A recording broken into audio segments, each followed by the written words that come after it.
মসজিদে প্রবেশ করছেন আগে ডান পা প্রবেশ করতে হবে, জরুরি কথা। মসজিদের কথা যখন এলো একটা হাদিস বলে যাই।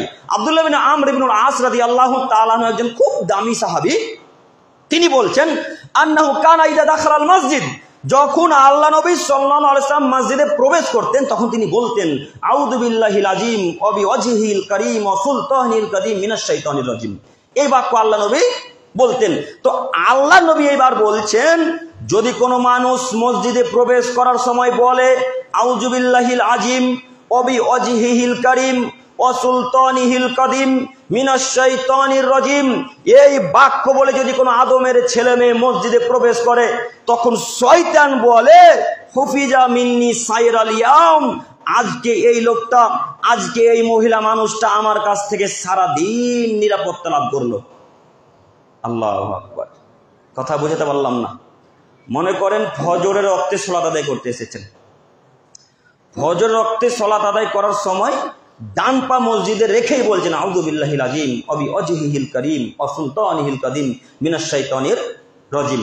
এই বাক্য বললেন, যখনই এই বাক্য বলবেন শয়তান সাথে সাথে বলবে হুফিজা মিন্নি সাইরাল ইয়াম, আজকে এই লোকটা আমার কাছ থেকে সারা দিন নিরাপদে থাকলো, আমি আজকে সারা দিন এই লোকটার কোনো ক্ষতি করতে পারবো না। তাহলে দুয়ার শক্তি কত দেখছেন? বলিনি দুয়াই হচ্ছে একটা অস্ত্র।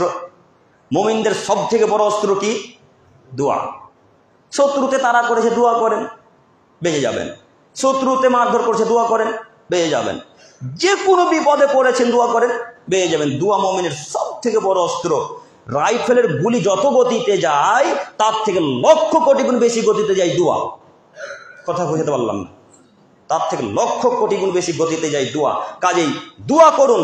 দোয়া মুখস্থ হবে না মনে হয়। আবারও বলি, আমার সাথে বলেন আউযু বিল্লাহিল আযীম ওয়া বিওয়াজহিল কারীম ওয়া সুলতানিল কাদীম মিনাশ শাইতানির রাজীম। যদি মুখস্থ না হয় মোবাইল নিয়ে আমার কাছে আসবেন, প্রত্যেকে রেকর্ডিং করে দেওয়ার জন্য আমি প্রস্তুত আছি। সম্মানিত দিনী ভাই বোন, বলছিলাম দোয়া অতীব তাড়াতাড়ি মুখস্থ করুন। যদি এই দোয়া বলে মসজিদে প্রবেশ করেন শয়তান সারা দিন কোনো ক্ষতি করতে পারবে না। শয়তান যদি পাশে না আসতে পারে তাহলে আপনি যাবতীয় অশ্লীল কাজকর্ম থেকে বিরত থাকবেন ইনশাআল্লাহ, ইনশাআল্লাহ।